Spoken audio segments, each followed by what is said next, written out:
Hi, today I'm going to introduce response to text and talk about why and how to respond to different texts. First of all, what is response to text?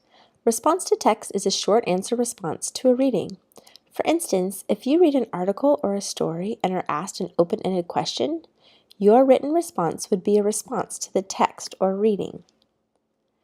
Why do we need to even do response to text pieces? Well, the main point of responding to text is to make sure that you understand or comprehend what you are reading. You might read a fictional story and answer a question related to it, or a nonfiction article and be asked a question about the article. So how to write a response to text? So we use the ACE format, ACE.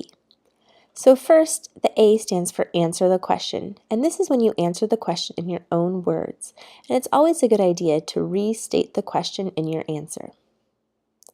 The C in ACE stands for Cite Evidence, and this is where you use a direct quote from the reading that supports your answer. And finally, the E for ACE stands for explain or extend, and this is the meaty part of your answer. This is where you explain how the quote you chose supports your answer to the question. This usually contains the word because. So when you follow the ACE formula, you will feel confident that your response to text answers are thorough and complete, and you understand your reading.